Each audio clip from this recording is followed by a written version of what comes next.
안녕하십니까. 오늘은 진짜 예수를 찾아서 119번째 시간, 예수의 부활, 역사인가 신앙인가, 이런 제목으로 한 몇 차례 강의를 해야 될 것 같습니다.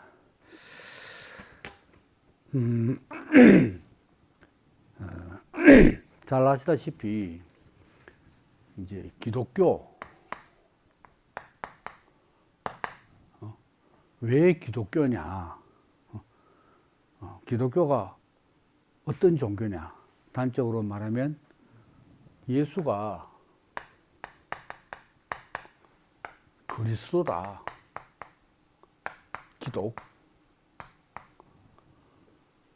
기독라는 것을 믿는 종교. 예수가 그리스도다. 예수가 메시아다. 그래서 뭐 기름 부음 받은 자라는 뜻이 그리스토스 아닙니까? 근데 내용적으로 말하면 이 기름 부음 받은 자는 구원자죠. 구원자. 예수가 이제 그리스도 구원자다. 근데 예수가 언제 구원자가 되었느냐? 출생 때부터냐? 또 공생애 3년여 사역을 할 때부터냐?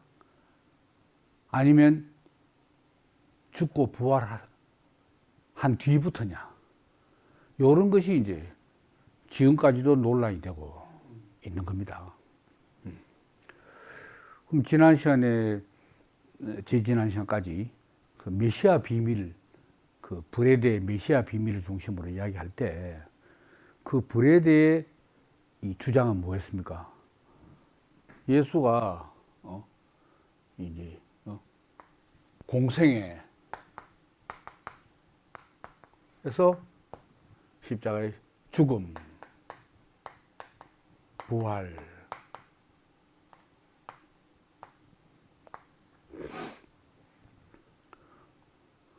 예수가 메시아로 신앙된 것은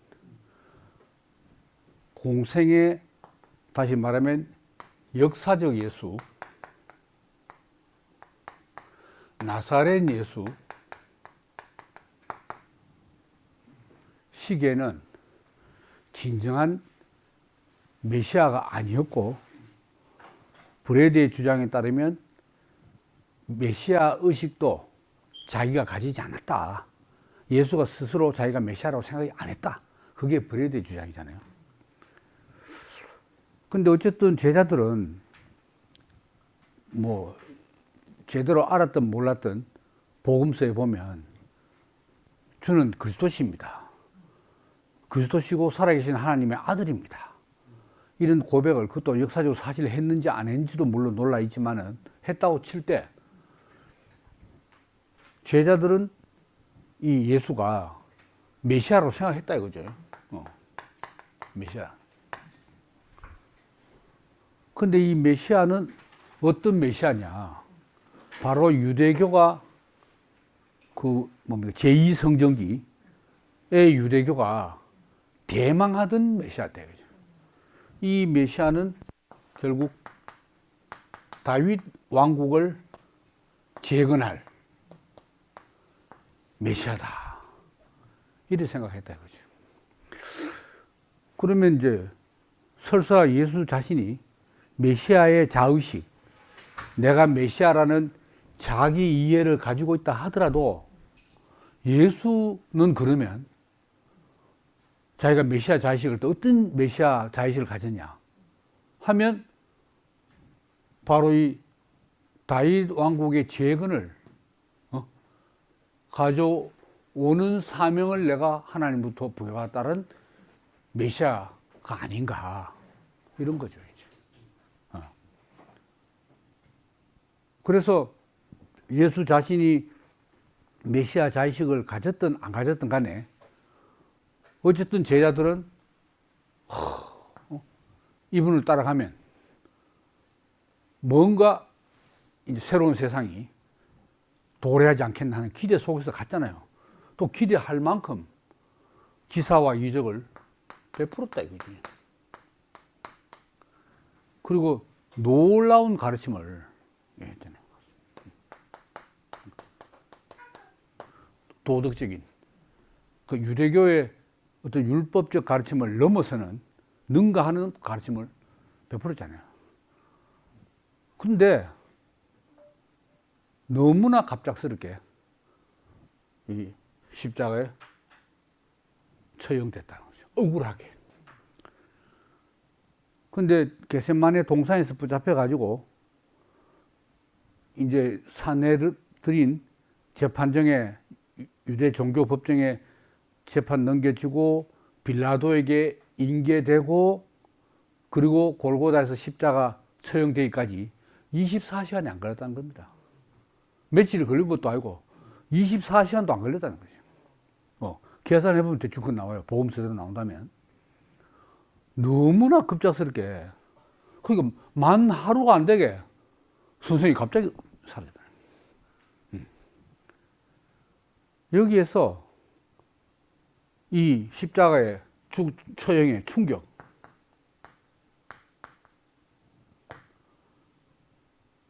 그러니까 겟세마네 동산 잡혔을 때 마가복음에는 제자들은 다 도망갔다. 어디로 갔겠어요? 예루살렘에 숨었거나 아니면 갈릴리로 더 안전하게 멀리 자기들 고향으로 다 달아났다 이거죠. 그래서 이제 제자들에게 이제 남은 게 이 십자가의 충격,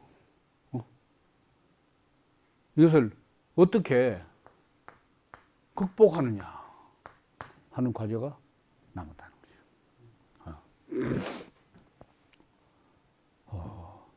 그래서 이 극복의 두 가지 방향이, 극복의 두 가지, 십자가 이 처형의 의미를 이제 해석해야 될 거 아닙니까? 그냥 표면적으로 보면 그 예수 앞에도 여러 이 메시아들이, 자칭 메시아가 나와가지고 메시아 운동을 했다는 말입니다. 하나같이 다 잡혀서 처형됐어. 예수도 그 중에 한 명이라. 그냥 보면 그 중에 한 명이라. 소요 일으키다가 로마 당국에 체포돼가지고 처형당한. 근데 제자들이 볼 때 자기들 선생은 그런 인물은 아니다 이거지. 그래서 이 메시아는 메시아인데 고난받는 메시아.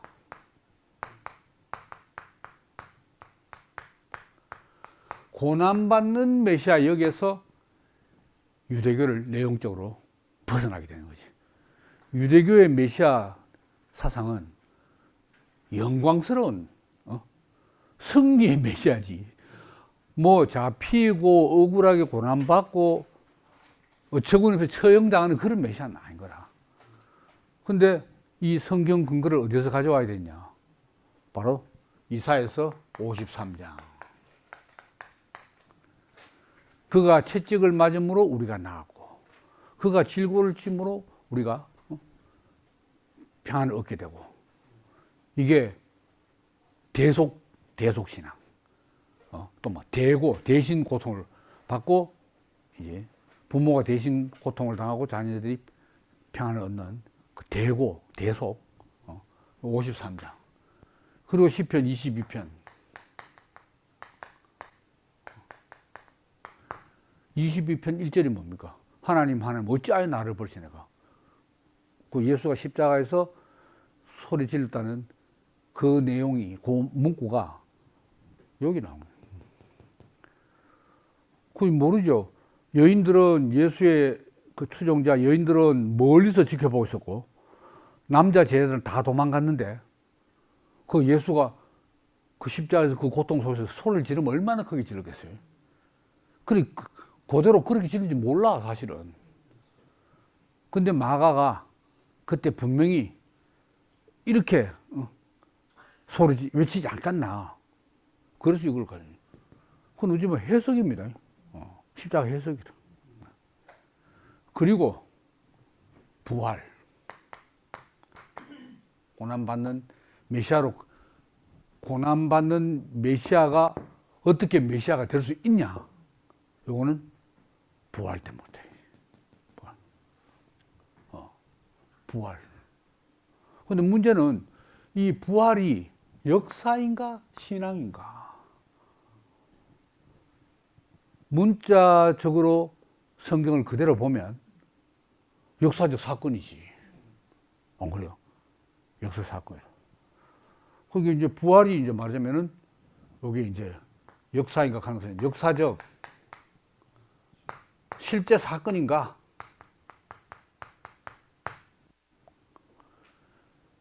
실제 사건의 말은 성경에 기록된 대로 예수가 육체로 부활한 거야. 다시 육체적으로 부활했다 이 말입니다.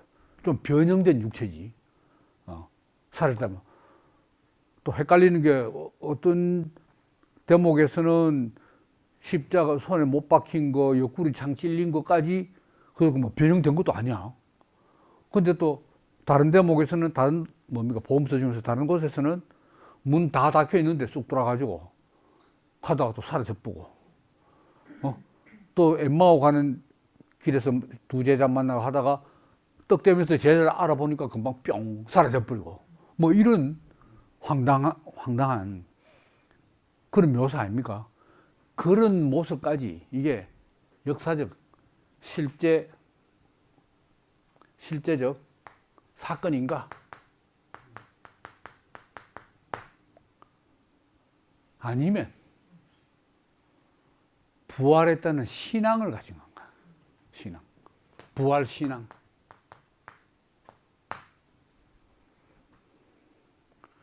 그래서 기독교 2000년 역사에서 길고 긴 세월 동안 예수의 역사적 부활을, 역사적 실제적 사건의 부활을 공식적으로 의심을 안 했어요. 물론 뭐 비크리스찬들이야 안 믿으니까 그 말도 안 된다 라고 하겠지만 신앙인들은 성경이 있는 그대로 믿었고 또 역사적이고 실제적인 사건이라고 생각했기 때문에 또 예수를 믿고 했다 이 말입니다. 그래서 기독교 예수가 그리스도다, 예수가 메시아다 라고 믿게 되는 결정적인 계기가 바로 메시아다, 이게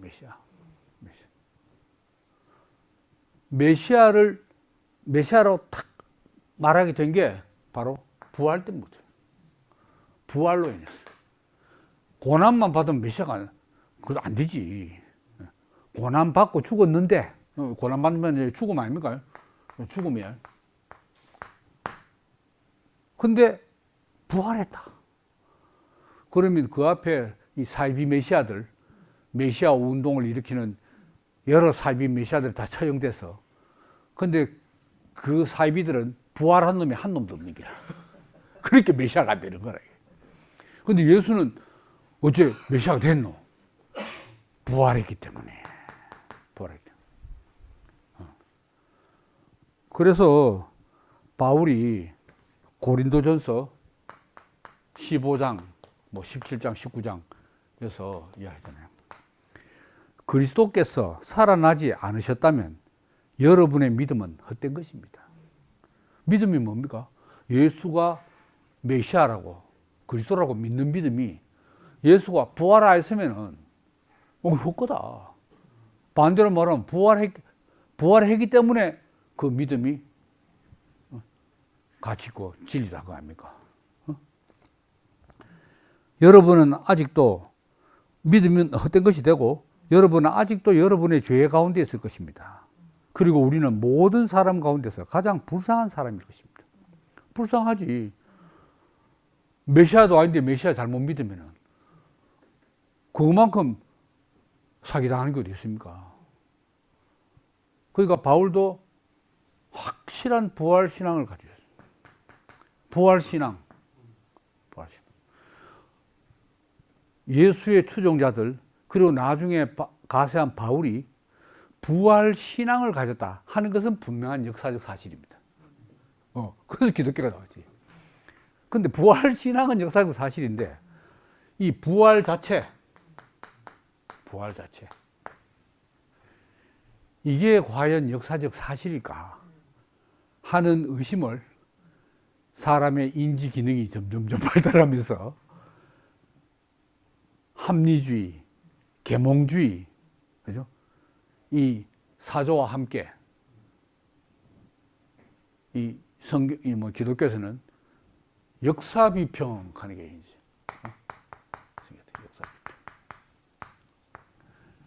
역사 비평이란 거는 성경을 역사적인 문헌으로 보고 하기야 어느 시점에 쓰여진 거 아닙니까? 마가복음 몇 년부터 몇 년까지 누가 썼고 막 그 전부 역사적인 기록물 아닙니까? 역사 비평적인 시각에서 성경을 분석하기 시작해요. 그 역사 비평이 제일 먼저 나온 게 뭐죠? 17세기부터 자료 비평. 그때 뭐 필사자가 뭐 덧붙이냐 안 붙이냐 그런 거 많잖아요. 이 자료 비평. 그 다음에 20세기 1920년대에 나온 불트만으로 대표되는 양식 비평. 그 다음에 20세기 후반부 50년대 이후로 나온 편집 비평. 그러니까 20세기는 전반에 양식 비평, 후반에 편집 비평으로 쭉 20세기다. 그러니까 이 또 양식 비평, 자료 비평 이런 것 때문에 성경 신학이 나오게 된 거지. 조직 신학이 아니고 성경 신학이. 그래서 양식 비평이 뭡니까? 양식, 폼. 마가복음이든지 뭐 누가든 마태든 요한복음이든 이 복음서는 그 복음서 저자가 어떤 자료를 가지고 편집했다는 거 아닙니까? 편집했는데 많은 단편 양식들이 있는 거예요. 전해져 오는 구전으로 전해오는 것도 있고 큐 문서처럼 예수 어록 기록으로 된 것도 있고 구전이 더 많죠. 근데 이게 여러 지역에서 요런 양식들이 양식 단편들이 있는데 이걸 마가는 마가대로 편집하고 또 누가는 누가대로 했다 아닙니까? 제일 먼저 있는 게 마가인데 여기서 양식 비평은 양식이 어떻게 나왔냐 하는 게 뭡니까? 요런 양식이 이제 짧은 아주 간단한 기본 뭡니까? 한 문장 요건 이제 포르밀 뒤에 할게요. 그러면 이제 전부 여기 공동체 사정이 다 다른 거야. 그걸 뭐겠습니까? 지츠 임 레벤 삶의 자리. 그래서 이런 데서 이제 딱 나왔는데 마가가 그걸 모았다. 양식들을 모은 양식을 많이 분석하고 연구하면 양식 비평이 되고 그걸 토대로 그 양식들을 모아서 이 복음서 저자가 자기 어떤 신학적인 어떤 또 창의적인 그걸 창의성을 발휘해서 어떤 일관된 의도를 가지고 쓴 거다. 그 양식을 여기에 강조를 또 두면 편집 비평이 좀 다른 거죠. 그래서 이제 어쨌든 이제 우리가 자주 소개하는 불트만은 양식 비평 시대다 이 말입니다. 그 결과 이 복음서를 볼 때 특히 마가 복음서를 연구를 많이 했잖아요. 볼 때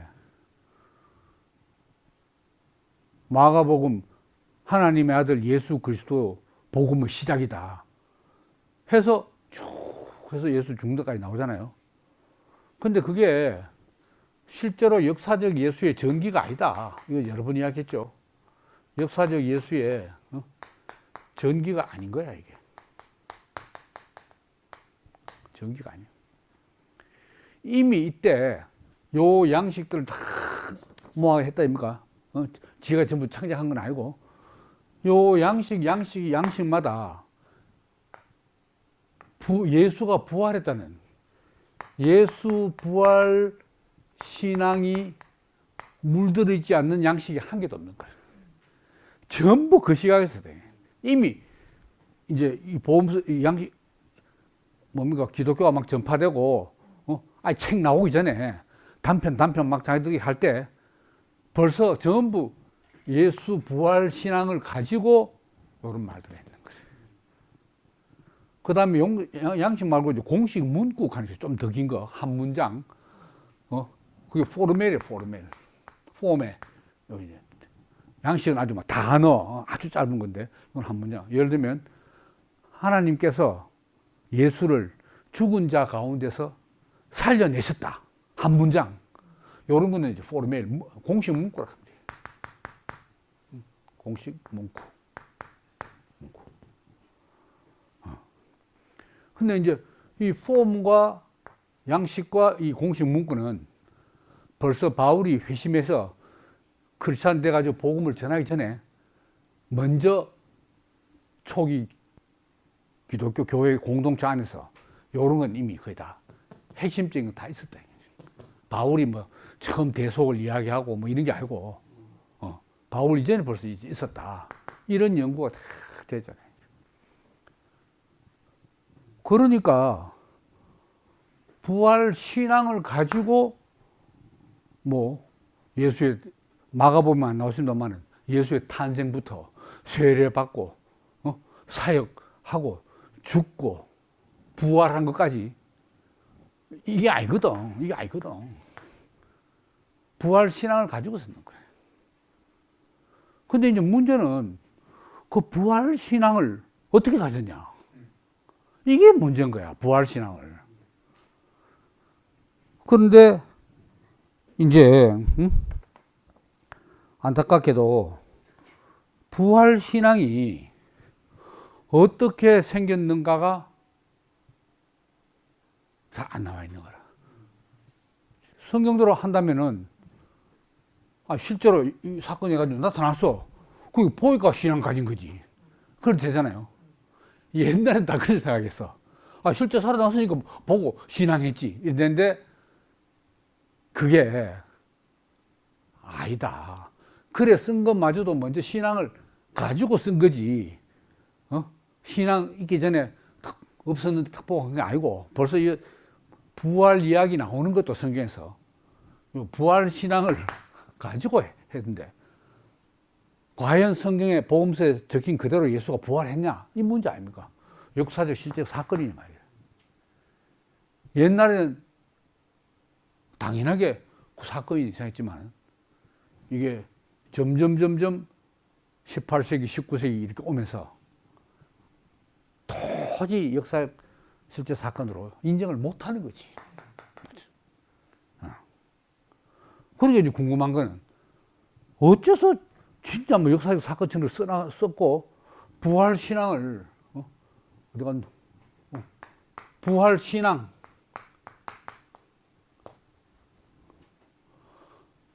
엄밀한 말은 부활 신앙 때문에 예수가 메시아라는 것이 인정됐잖아요. 믿어졌잖아요. 기독교 탄생이다 이거지. 부활 신앙 때문에. 그럼 부활 신앙 하면은 실제로 이제 부활 자체가 있어야 될 거 아닙니까? 근데 부활 자체에 묘사되어 있는 성경 구절이 그게 너무나 신화적으로 전설처럼 돼 있지 그게 역사적 사실로 돼 있지 않다. 거기에 근거해서 흔들리지 않는 반석처럼 그렇게 할 수 없다 이거지. 그걸 좀 문제 삼거든. 그래서 이제 부활 이제 이 신앙의 내용을 보면 처음에 부활 신앙을 이제 보험서대로 보면은 뭐가 나오냐면 이제 두 가지 빈 무덤하고 그 다음에 이제 뭐가 나오냐면 부활 현현.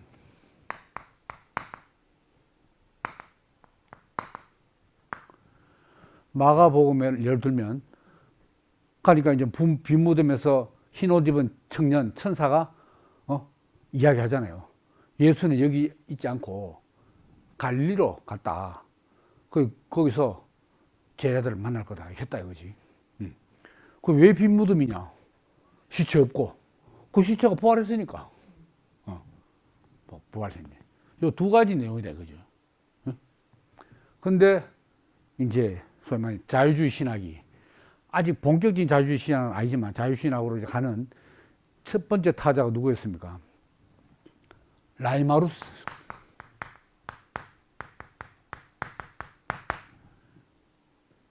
이 사람은 어떻게 말하냐?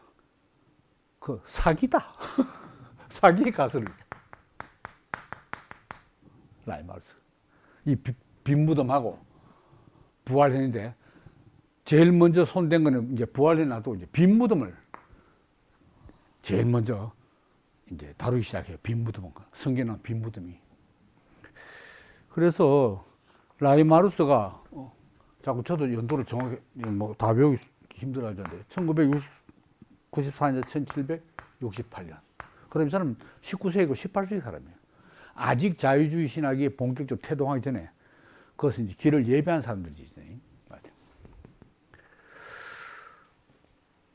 이 사람의 이 이론 때문에 이제 이 역사 비평, 이 예수의 부활에 대해서 역사 비평적인 논란이 불붙게 되는 거야. 그래서 이 사람은 뭐라고 말하냐. 원래 그 예수와 예수의 제자들은 아까 말한 다윗 왕국의 재건, 그죠? 자기들이 그러는 하나님 나라, 그 유대교적인 하나님 나라를 기대하고 예수를 따랐다 이거지. 근데 너무나 어처구니 없이 충격적인 십자가 처형을 당해버리니까 아무것도 없었잖아요. 그래서 이제 이 위기를 어떻게 이제 타개할 것인가, 그거죠. 그래서 이제 십자가 죽음은 아까 이거만 대로 고난받는 메시아 죽음. 그래서 이제 고난받고 왜 죽느냐? 사람들의 죄를 대속하기 위해서.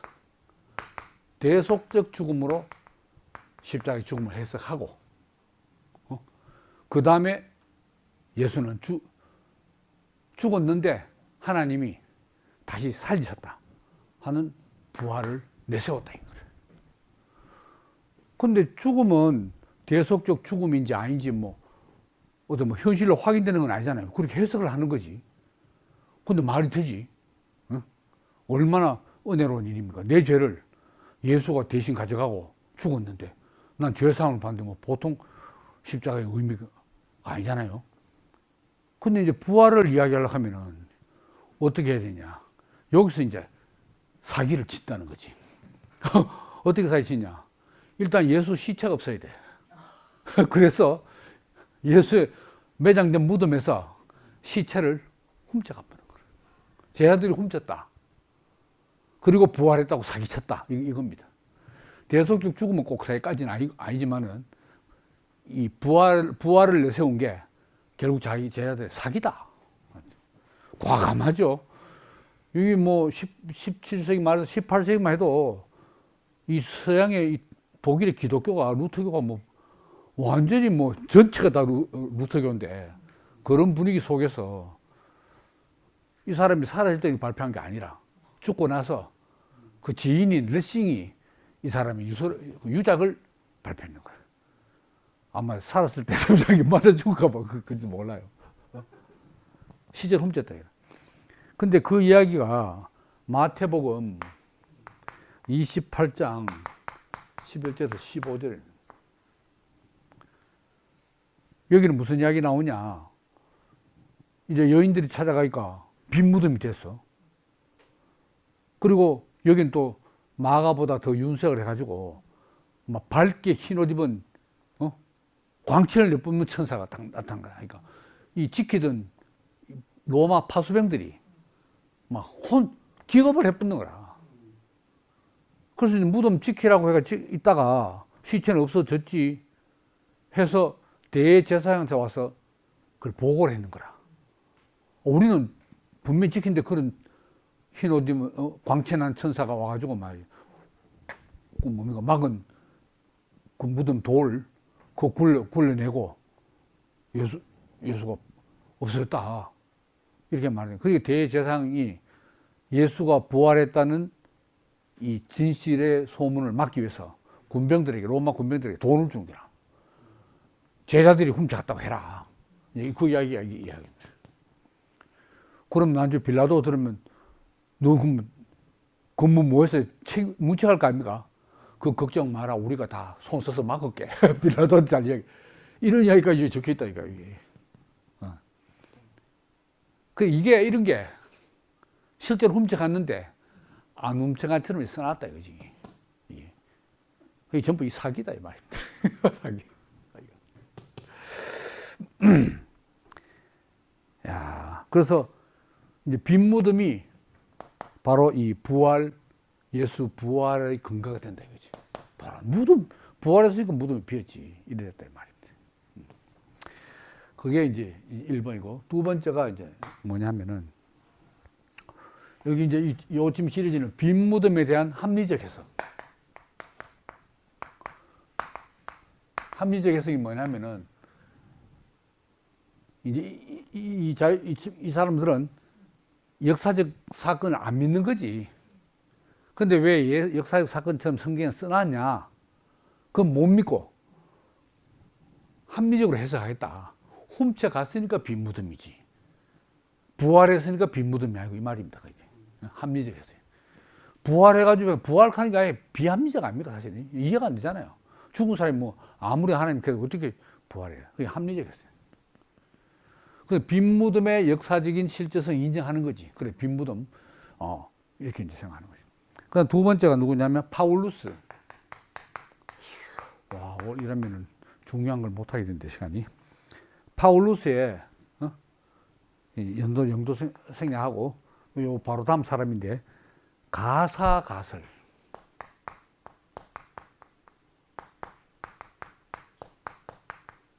가사가 뭡니까? 죽은 것 같지만 실제로 안 죽었다 이거지. 그 성경에 보면 예수가 보통 죄수들보다 빨리 죽었어. 그래서 이제 군인들이 빌라도한테 보고를 했는데 예수가 죽었다니까 뭐 벌써 죽었나? 다시 한번 그 현장에 있던 백부장 불러가지고 죽은 거 맞나 확인한다니까요. 성경에 거기 나와요. 그리고 마가가 왜 그랬냐? 실제로 죽었다는 걸 빨리 죽은 왜 그래 진짜 죽은 거 맞나 의심이 있으니까 그걸 막기 위해서 빨리 죽은 걸 더욱더 분명하게 써놨대요 말입니다. 그것도 뭐 이제 라이마우스 하면 사기지. 그래서 이제 가사 갔습니다. 덜 죽었는데 내려와가지고 이따가 빼냈다 이거죠. 덜 죽은 예수를. 그래서 뭐 영화 보면 뭡니까? 그래 가서 뭐 어디 가서 스페인 가가지고 뭐 넣고 막달라 마리아하고 살고 뭐 이런 그 이야기도 있어요. 그거는 현대 이야기지만은 옛날로 말하면 다 화영감인데 요즘은 뭐 겁 없이 뭐 영화도 만들고 하잖아요. 이제. 가사가서지. 근데 이것도 이거 합리적 해석 아닙니까? 빈 무덤. 그러니까 퍼뜩 안치해놨다가 빼내가 본다고. 이거를 자유주의 신학 시대 대신학자 슐라이마도 이걸 믿다 하잖아요. 이렇게 주죠. 슐라이마. 슐라이어 마크.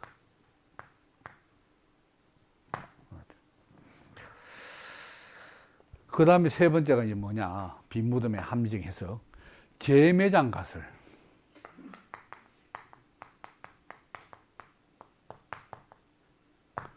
요건 누가 주장인지 분명하지 않아요. 왜냐면 익명으로 출판했는 거야. 재매장 했다는 내용을. 요거는 이제 뭐냐면은 아리마대 사람 요셉이 빌라도한테 가서 시체를 내가 매장하겠다고 달라고 그랬잖아요. 그래서 이제 아리마대 사람 요셉이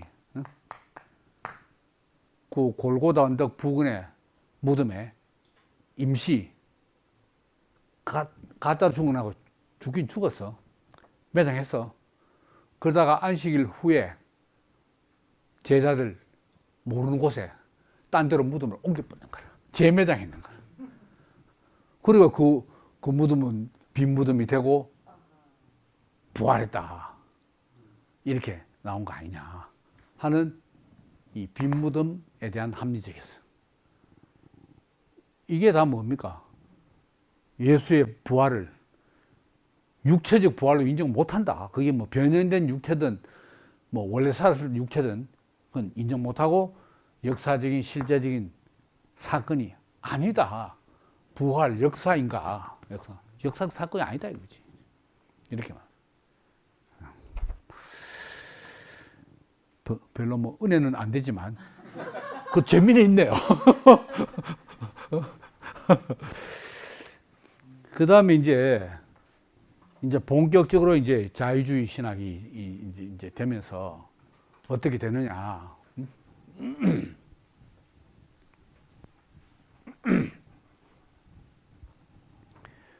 그 다음에 이제 슈트라우스라는 사람이 있어요. 슈트라우스. 3번이고, 그 다음 이게 이제 전체 빈 무덤에 대한 이제 두 번째가 자유주의 신학자들. 슈트라우스. 이 사람은 헤겔 철학의 영향을 받고 그 헤겔 사상으로 역사적 예술을 이야기했다고 그랬잖아요. 저는 또 이야기했는데, 슈트라우스. 한데, 이 사람은 뭐냐면 주관적 환상 이론.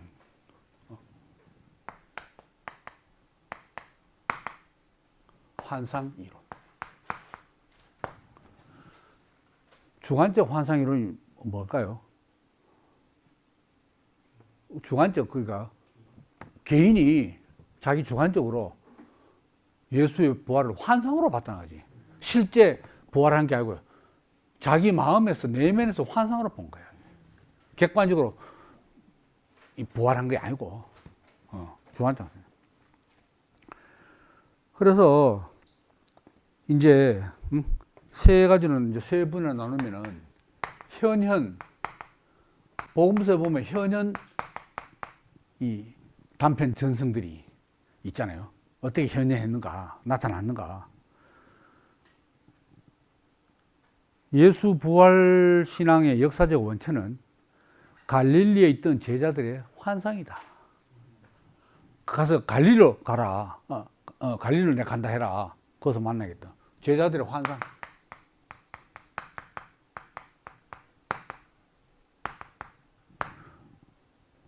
제자들에서 환상을 본 거지.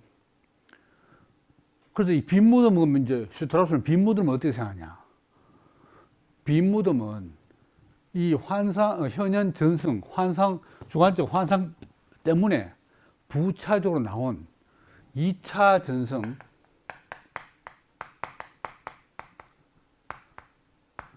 단계에서 이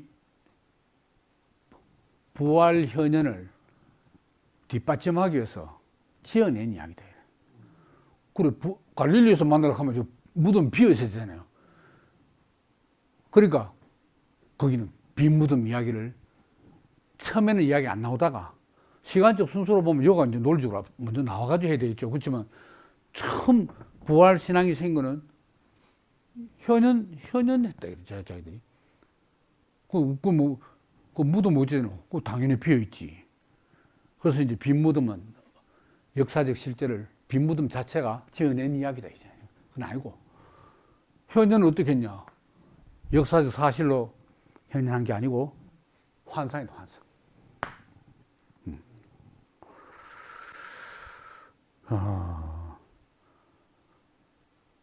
근데 이제 환상을 봤어요.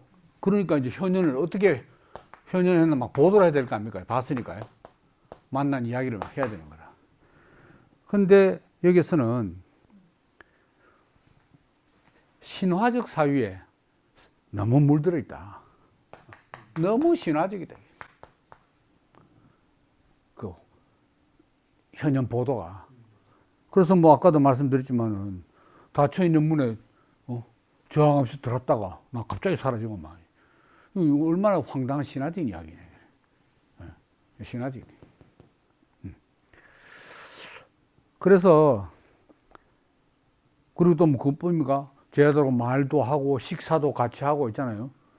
또 뭐 옆구리를 뭐 만져봐라 해서고 막 손 대봐라 하고 하는 그런 신화적인 스토리를 왜 자꾸 이야기하느냐? 실제로 부활했다는 것을 입증하기 위한 방책이다 이거지. 네. 그러니까 현현의 실제성에 대한 의혹, 실제성에 대한 의혹을 불식시키기 위해서 그런 이야기를 막 지어냈다 인 거죠.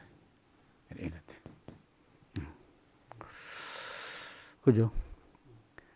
그래서 어쨌든 이제 이 부활이란 게 뭡니까? 이 십자가의 충격 때문에 그 위기의 돌파구로 대속적 죽음 해석과 고난받는 메시아상, 대속적 죽음, 그리고 부활신앙 아닙니까? 그러니까 이제 왜 이런 현현 보도가 나오냐? 메시아 신앙하고 그 이전에 따라다니면서 우리 선생님이 메시아라고 믿었다 이거지. 유대교적인 메시아지만은 메시아를 믿는 거. 그런데 결국 십자가 죽음이 됐거든. 끝나쁘어. 근데 자기도 그대로 끝나면 안 되잖아요. 그러니까 이 둘 사이의 갈등을 심리적으로 해소하기 위해서.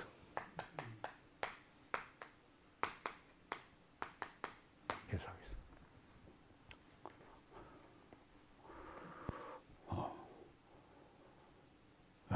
그러니까 이제 이렇게 이제 됐다 이거지. 최종적 사회 이상을 제시하는 뭐뭐 땡땡 교회 하다가 끝에 어처구니없이 무너지게 됐다. 그 원리 비슷해요. 그럼 그 위기를 어떻게 해소하고 돌파해 나갈 것인가 하는 게 추종자들의 과제 아닙니까? 그걸 이제 사기로 하느냐, 신화적으로 하느냐, 그러면 근거가 취약하지. 그러니까 2000년이 지나도 봐요. 의심할 건 의심받는 거야 또. 그때는 대충 넘어갔지만은 2000년 지나도 아닌 건 아니거든. 그러니까 이런 도전들이 생긴다 이 말입니다. 다시 말해 실제로 역사적으로 부활한 게 아니잖냐 하는 의심을 이런 식으로 표현하는 거야. 이 해석들이.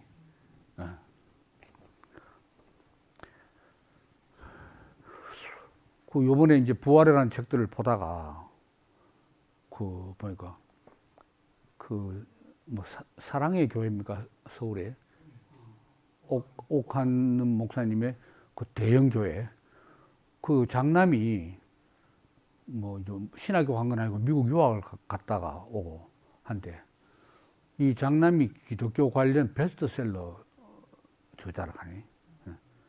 그런데 이제 제목도 비슷해요. 제가 생각하는데 그 책 제목 이제 주문해서 아직 못 받았는데 부활 역사인가 믿음인가 이렇게 나.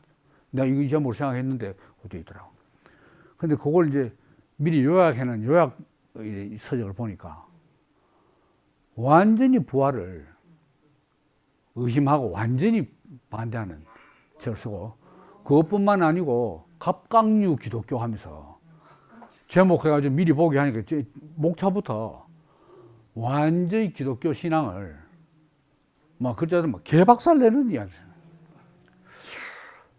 야, 그게 불효인지 효도인지 모르지나만은 그 생각했어요. 그러니까 어쨌든 이제 여기서 이제 벌써 한 19세기에 이런 이야기가 나왔다는 거지. 그래서 이제 이 환상은 이 부활은 이거는 이제 구약에서 근거를 댔는데 이 부활은 뭐 어떻게 되냐? 제자들의 경건한 열광주의 때문에 나온 거다. 경건한 열광주의.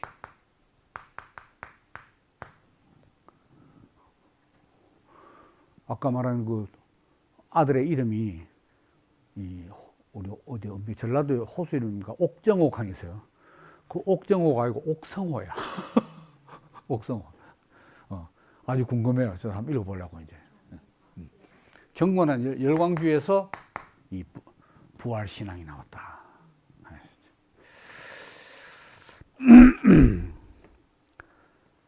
그래서 어쨌든 이 십자가라는 충격적인 사건을 이 대속적 죽음, 고난받는 대속적 죽음, 그리고 이 부활 신앙으로 돌파했다. 이런 이야기입니다.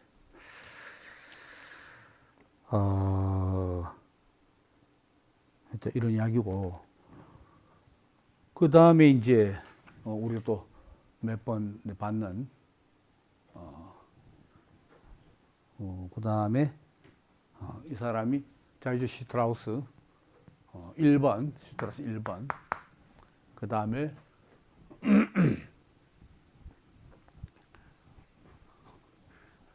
우리가 이제 지난 시간에 봤던 브레데.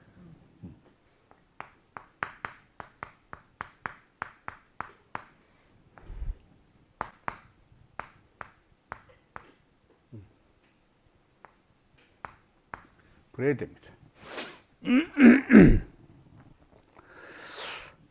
브레데는 이제 말하면 예수의 생애, 역사적 예수의 생애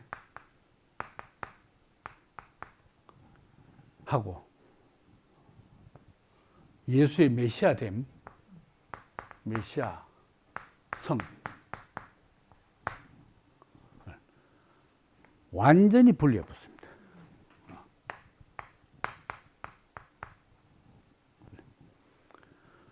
그 메시아 비밀에서 역사적 예수는 자기가 메시아라는 자의식을 안 가졌다 그러잖아요.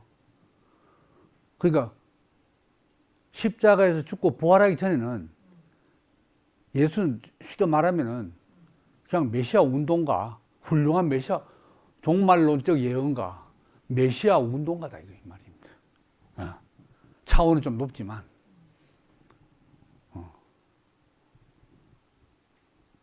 그러니까 부활 안 했으면 예수는 이 메시아성이 안 붙는다 이 말입니다.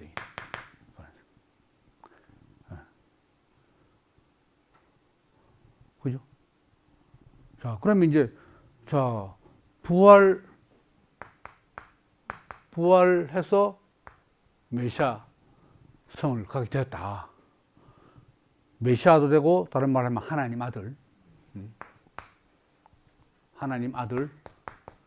그 다음에 나주는 퀴리오스, 주님, 퀴리오스 됐다. 메시아는 뭐 유대교 신앙에서 다윗의 후손에서 나온다, 다윗 가문에서 나온다 하면 그 사람 아닙니까? 그런 사람이라는 이제 색채가 강한데 벌써 하나님 아들 가면은 요게 신성이 많이 가미된다고 보고 주님 해버리면 이게 거의 하나님하고 동급이 되어버리는 거라. 그러니까 예수가 부활해서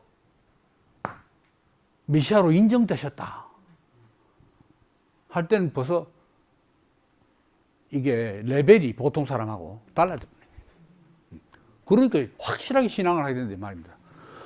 좀 믿고 따라갔는데 죽어버렸잖아요. 절망했는데 이게 완전 반전, 죽은데 살았다 이런 사람이 없으니까 완전히 메시아가 됐구나. 이런 이야기는 다음부터 계속 두고 이야기해야 되겠지만은. 그래서 로마서 유명한 구절 자주 인용되는 1장 3절에서 4절. 어제도 말씀할 때 나온 이야기. 이 아들로 말하면 육신으로는 다윗의 혈통에서 나셨고 성결의 영으로는 죽은 가운데서 부활하여 능력으로 하나님의 아들로 인정되셨으니 곧 우리 주 예수 그리스도시라. 부활해가지고 하나님 아들, 그리고 그리스도 주, 이 삼관왕 메시아하고 메시아, 요걸 다 통틀어서 메시아 호칭이라 합니다. 메시아 호칭이 들어가는, 엄밀하게 말하면 조금 다르지만 메시아 호칭들이 삼관왕을 획득하게 돼, 부활합니다. 그러니까 부활 이전에는 전혀 메시아 신앙이 생기지 않았는데 부활 이후에 생긴 거다. 근데 브레드가 강조하는 거는 벌써 이전에 역사적 예수의 생애에 메시아 신앙을 갖고 있었다고 생각하는 사람들이 있는 거야. 있다가 결국 부활해서 이 신앙 때문에 부활 신앙이 생겼다. 메시아가 그냥 죽을 수 있나? 결국 부활해야 되지. 이렇게 해석하는 사람이 있다 이 말입니다. 근데 브레드는 그게 아니다 이거지. 아이고, 부활했기 때문에 그전에는 없다가 부활 이후에 메시아가 됐다. 요런 이제.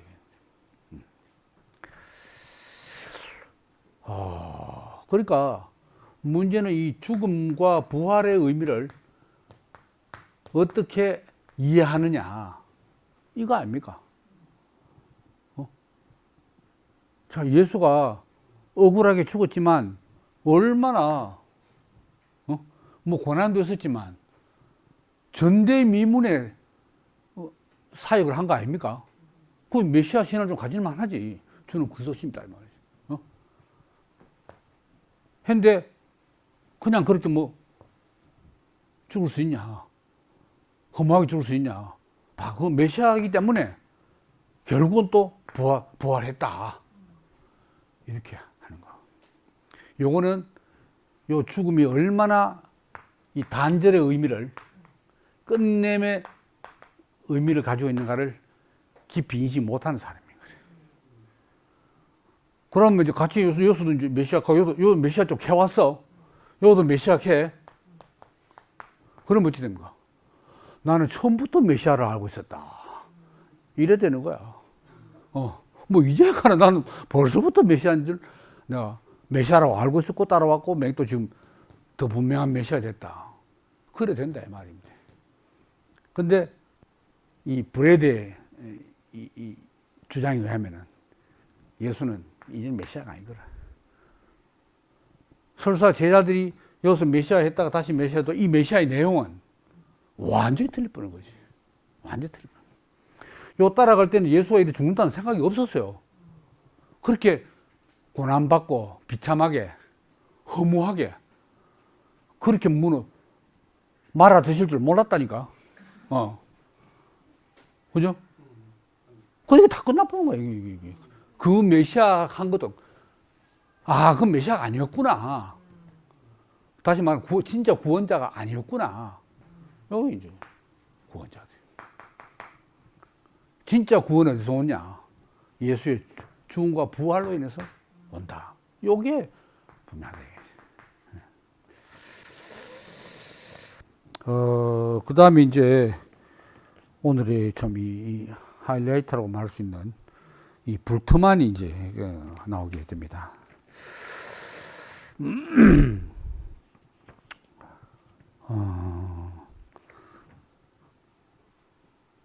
이제 불트만 바로 앞에 이 사람들이 브레드 아닙니까? 불트만도 이 브레드의 영향을 많이 받은 거죠, 이게. 그래서 이제 이고, 그 다음에 이제 저기 자유주의 신학과 시트라우스한테 요런 거는 뭐냐면, 어쨌든 브레드도 다 이게 주관적 환상이로이다. 역사적 사실로서의 부활을 보고 한 게 아니고 다 제자들의 주관적 환상이로이다. 환상 때문에 그런 거다, 이런 이야기. 브레드까지다. 그 다음에 이제 불트만은 좀 달라져요.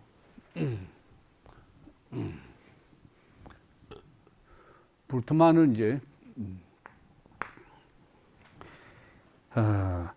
이게 종말론적 부활신앙.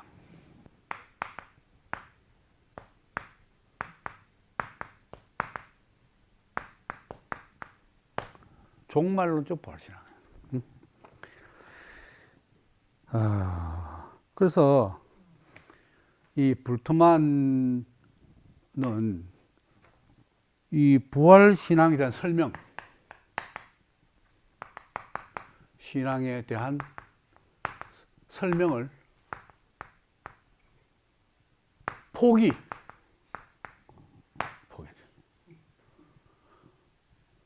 여기는 주관적 환상을 본 거다. 설명한 거 아닙니까? 그게 역사적 사실이 아니고만. 그 다음에 앞에는 또 세 가지 가설, 재매장 가설, 그 다음 가사 가설, 그리고 사기 가설 해서 그 역사적 부활이 아니라는 걸 설명하려고 했는 거 아닙니까? 근데 불트만은 그런 식의 뭐 부활이 뭐 역사적 사건이니 뭐 이런 부활 신앙에 대해서 설명을 포기했다 이거예요. 요게 달라요.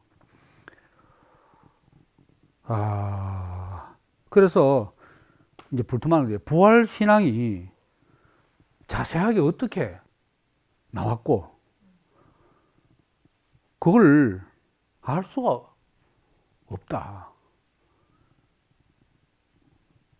성경의 전승대로 하면 단편 양식의 그 전승대로 하면은 너무 그 전설이다 이거지. 불트만 전설을 보면 신화, 전설로 신화다. 신화적으로 기록됐어. 그리고 내용상으로도 보면 별로 중요한 내용도 없다 이거라. 뭐 거기서 심각한 말 한 거 없잖아요. 예수가 내용상도 별로 안 중요하고 표현 형식이 전부 전설 내지 신화고. 그래서 난 그거에 대해서 성경 자료를 가지고 말할 수 없다. 포기.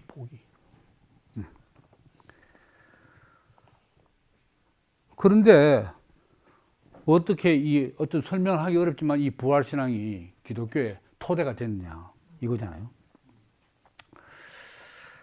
그래서 이제 이 예수 부활 신앙은 여기 대해서 이제 캐리그마 신학이라고 합니다.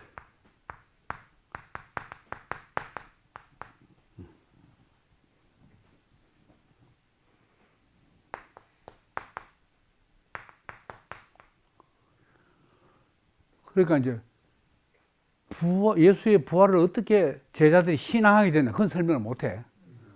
그런데 어쨌든 부활 신앙을 가지고 제자들이 뭘 했냐? 선포를 했다, 이 선포. 예수가 부활했다 하는 선포를 했어. 이 선포가 캐리그마 아닙니까? 그러니까 이 선포에 대해서 이제 이 불트만이 초점을 맞추는 거지. 그 선포의 어떤 의미가 뭐냐 이겁니다. 그래서 그대로 읽어볼까요?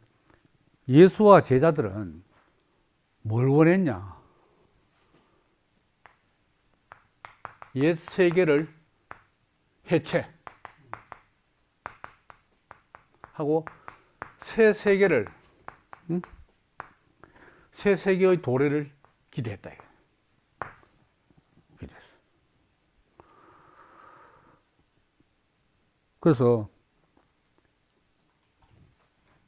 예수가 부활했다. 부활했다는 것은 예수의 부활, 요거는 새 피조물이다 이거지.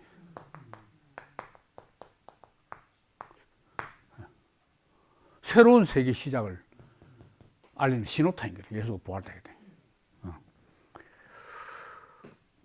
그래서 종말론하는 게 뭡니까? 옛 세계가 해체하는 게 뭡니까? 끝남. 끝나고 새로 시작하는. 요게 종말론이잖아요. 종말이 새로운 시작이지. 종말하는 거, 옛 세계가 이제 종말 공한다 이 말이잖아요.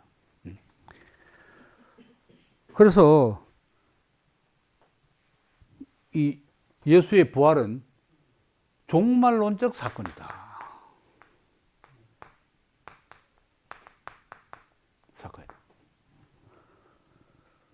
그래서 하나님이 새로운 세상을 지금 시작했다 하는 건데, 새로운 세상을 실존론적으로 해석하면 새로운 인간 실존.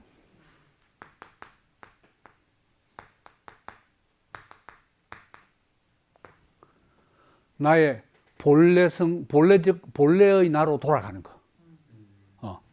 본래적 자기를 회복하는 거. 하이데거 용어로 말하면 자기를 회복. 예수의 부활의 의미, 그 부활의 선포의 의미는 바로 이거다. 불투만이죠. 너무 마음에 드네요. 너무 마음에 들어요. 그래서 이 옛 세계가 끝나고 새로운 세계가 시작하는 이 부활을 이 옛 세계의 용어나 틀로 설명하려고 하면 오해가 발생한다. 설명 좀 해봐라. 그 설명하기가 어렵고 억지로 설명하려고 하면 도로 옛 세계 용어를 가지고 하니까 그 내용이 너무 짧잖아. 좀 길게 좀 살을 붙여 해봐라 하다 보면은 도로 이게 옛 세계가 섞여가지고 이게 부활을 선포 제대로 하는 게 못 된다 이 말입니다. 이게. 저 억지로 한 것도 아니잖아요. 불투만 지금 하고 있는 걸 구독하는 거 아닙니까? 지금 제가 한 말이 아니고 불투만 책에 나온 이야기라. 설명하려고 하면 오해가 생긴다 이거라. 인간은 새 세계에 들어갈 때 다시 말해서 하나님이 새롭게 창조한 종말론적 실존, 종말론적 실존이 될 때 바로 예수의 부활에 참여하는 거다. 네. 놀라워요. 예수 부활 신앙은 종말론적 사건 속에 서는 신앙이다.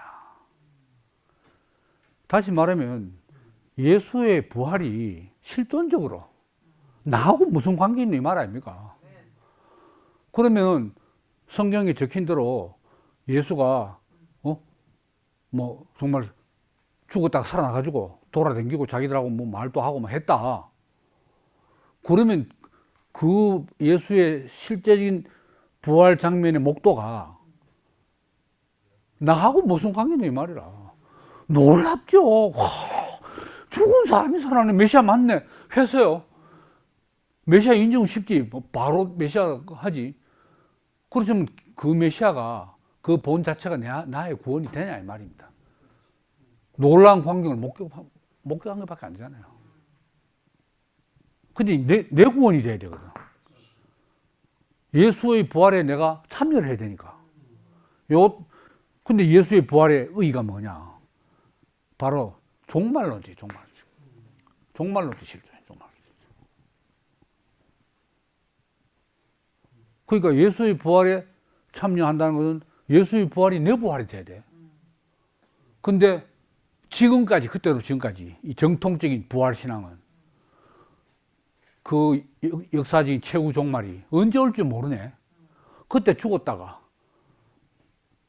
다시 무덤에서 일어나가지고 의인 판정 받아야 되고, 그래서 예수와 함께 영원히 영생 복락의 삶을 산다. 그 말은 지금 내가 예수의 부활에 참여를 못하고 있다는 이야기잖아요. 그 유대교의 1세기, 유대교 1세기 부활신앙, 여기 처음에 부활신앙 유대교에 됐어요. 그 묵신문학 때부터 해가지고 쭉 부활신 내려왔어요. 그거는 뭐냐면 유대교는 단체적 부활. 개인의 부활 말 안 해. 최후 심판 때 이 이스라엘 백성이, 하나님 믿는 이스라엘 백성이 단체적으로 부활할 거다 이 말이거든. 근데 기독교는 예수가 먼저 한 명이 부활을 먼저 했어. 먼저 하면서 이 모습처럼 너희도 부활할 거다 한 걸 보여줬다 그거잖아요. 그게 만약에 그냥 육체적인 부활 같으면 어떻게 참여가 됩니까? 된다 해도 나중에 세상 최후의 심판대 가서 될 거니까. 이런 문제가 있다는 거죠. 야, 그래서 이제 자꾸 이 더 놀라운 말을 이 불트만이 하는데, 이 종말론적인 사건, 이 종말론적인 사건은 끊임없이 말씀 속에서 일어난다.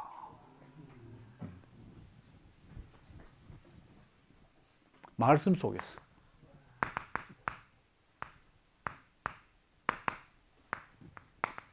종말론적인 사건이 발생한다. 믿는 사람들이 예수 안에서 고난에 동참하고 부활의 능력을 경험할 때 그 사람들 안에서 종말론적 사건, 부활이 일어난다. 하나님의 종말론적 행위의 지속이, 종말론적 행위가 부활시키는 거, 부활을 시키는 행위의 지속이 말씀이라면 예수는 캐리그마 안으로 부활한 것이다. 할렐루야. 짝짝짝짝. 예수는 캐리그마 안으로 부활한 것이다.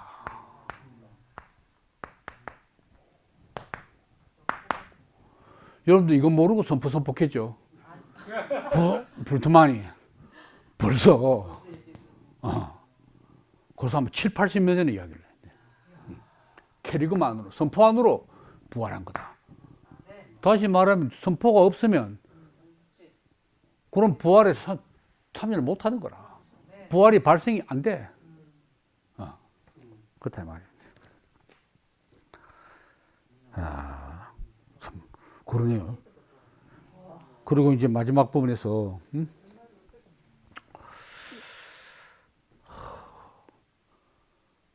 오늘날 우리는 부활을 선포하되 역사적 사건, 성경에 나온 대로 역사적 사건으로 혹은 신화적 사건으로 선포할 게 아니고 우리의 실존에 부딪혀 오는 현실로서 나타날 수 있도록 선포해야 된다.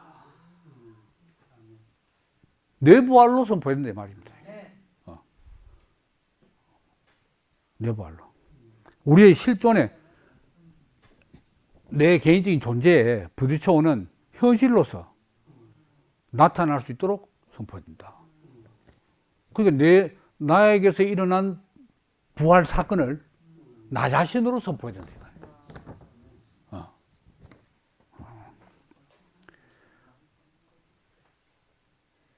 그죠? 이런 실존론적 해석과 맞닥뜨릴 경우 사람에게는 은폐되어 있는 새로운 자기 이해가 주어질 것이다. 새로운 자기 이해. 새 피조물, 위치 회복된 사람, 하나님의 형상으로 지어진 사람, 원형적 인간.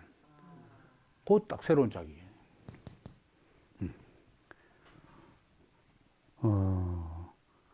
그리고 불트만은 부활을 단적으로 말하면 어떻게 보았냐? 부활. 역사적 사건으로 말한다면 죽고 3일 뒤에 부활하는 거 아닙니까? 그럼 죽음과 부활이 분리되지. 죽음 따로, 그 다음에 3일 뒤에 부활. 근데 불트만은 그게 아니야. 예수의 부활을 믿는다는 것은 십자가의 의미를 표현하는 거다. 십자가의 의미를 표현하는 것이 부활이다 이 말입니다.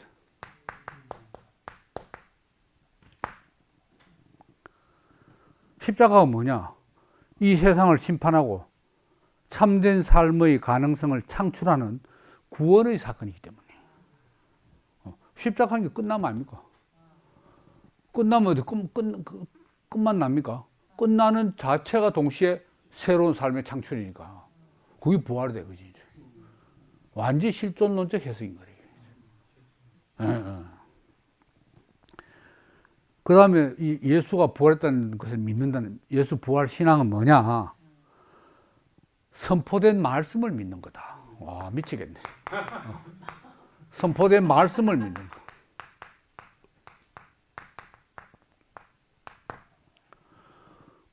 그럼 초기 그 공동체, 기독교 공동체 당시에 누가 선포했습니까? 공동체 지체들이 선포한 거야. 뭐 하늘에서 하나님이 선포합니까? 그 구성원들이 선포한 거야. 아까 말한 대로 자기 실존에 부딪혀오는 현실로서 선포를 했다 아닙니까? 그러니까 선포된 말씀을, 지체를 통해서 선포된 말씀을 받아들이는 게 예수 부활을 믿는 거야. 그건 안 받아들이고, 예수가 죽고 난 다음에 3일 해가 이래, 그는 그 믿는 것도 아니다 이 말 아닙니까? 그 다음에 하나님의 말 건냄 속에서 예수의 그리스도 사건을 나의 실존에 부딪혀오는 사건으로 현존한다. 이게 뭐냐면 선포된 말씀이 바로 하나님이 나에게 말을 건네는 거다. 하나님의 말 건냄. 하나님의 말 건냄. 독일어로 안레데, 말 건냄. 하나님 공중에서 내게 신비한 방법으로 환상적으로 말 건네는 게 아니고 바로 이 선포된 말씀으로 지체를 통해서, 지체 입을 통해서 내게 말을 안레데, 하나님의 말 건넵니다. 이거지. 이야. 그러니까. 그래서 이제 예수가 그리스도가 되는 사건은 그게 내 실존에 부딪혀오는 사건이에요. 내 구원을 발생시키는 사건이다 이 말입니다. 내한테. 그래서 십자가에 직면해서 내가 뭘 발견하냐? 나의 인생에서 실패로 돌아간 시도. 무슨 시도냐? 자기 자신의 삶을 살려는 시도. 이건 다 실패했구나. 십자가 앞에서 딱 이게 드러난다는 거죠. 그리고 부활은 뭐냐? 아까 말한 새로운 자기 이해를. 새로운 자기. 야, 여러분 이런 불토만 하나도 모르고 뭐 바로 다 그렇게 생활했잖아요. 놀랍네요.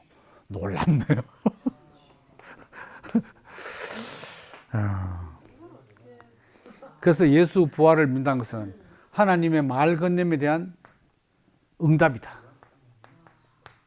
말 건넬 때 내가 응답을 한다. 이런 겁니다.